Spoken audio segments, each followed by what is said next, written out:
জায়েদ খানের এবারের ঈদটা যেন অন্যরকম। বাবা মাকে ছাড়া ঈদটা কষ্টে কাটছে এই অভিনেতার। দুদিন ধরে ঘুরে ফিরে আসছে বাবা মার নানা স্মৃতি। বাবার লুঙ্গির কোমরে গুজে রাখা ঈদ সালামি কিংবা মায়ের হাতের সেমাই খেয়ে শুরু হওয়া দিনগুলো তাকে স্মৃতিকাতর করছে। জায়েদ খান জানান 2 বছর আগেও ঈদের দিনগুলো ছিল তার কাছে অপেক্ষার। শৈশবের পর বড় হওয়ার পরও ঈদের সালামির জন্য এই অপেক্ষা থাকত। এই অভিনেতা বলেন, বাবা লুঙ্গিতে ঈদ সালামি রেখে দিতেন, আমি কাছে গেলেই টাকা বের করে দিতেন। সবসময় বাবা আমাকেই সবচেয়ে বেশি সালামি দিতেন। কখনো যদি দেখা যেত মা আগেই বেশি দিয়েছেন, তখন বাবার কাছে বায়না ধরতাম, বাবার কাছ থেকে সবসময় বেশি নিতাম। এগুলো মনে পড়ে কষ্ট লাগছে। ঈদের দিন ঘুম থেকে উঠে রেওয়াজ ছিল মায়ের হাতের রান্না করা সেমাই, ফিরনি, জর্দা খাওয়ার। মায়ের সঙ্গে খুবই ক্লোজ ছিলাম।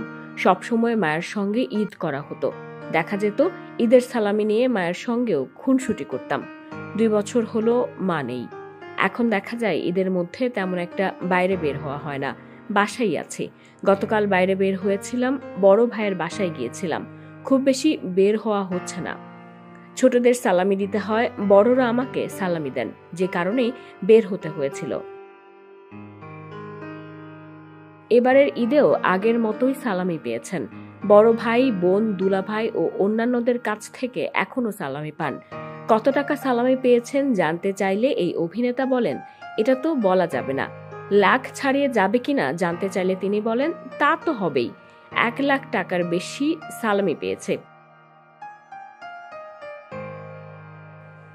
কত টাকা সালামি দিতে হয়েছে জানতে চাইলে তিনি বলেন, আমার তো ভাতিজা, ভাতিজি, ভাগ্নে সহ অনেক আত্মীয় স্বজন রয়েছে, কিছু ছোট ভাই রয়েছে, সবাইকে দিতে হয়। লাখ টাকার মতোই সালামি দিতে হয়েছে।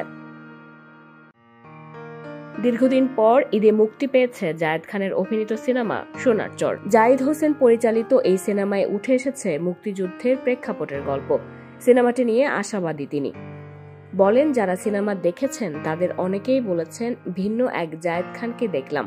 আর অনেকেই বলেছেন যে সিনেমাটি আরো বেশ কিছু সিনেমা হলে মুক্তি দেওয়ার দরকার ছিল। এখানে তো আর কিছু করার নেই, এটা প্রযোজকরা দেখবেন। আর বিষয়টা এমন নয় যে মুক্তিযুদ্ধের একটি সিনেমা অনেক সিনেমা হল পাবে। সিনেমাটি ভালো হলে পরে হল সংখ্যা বাড়বে, এখন দেখা যাক। সিনেমাটিতে অভিনয় করেছেন ওমর সানি, মৌসুমী, শহীদুজ্জামান সেলিম, স্নিগ্ধা, শবনম, পারভিন সহ অনেকে।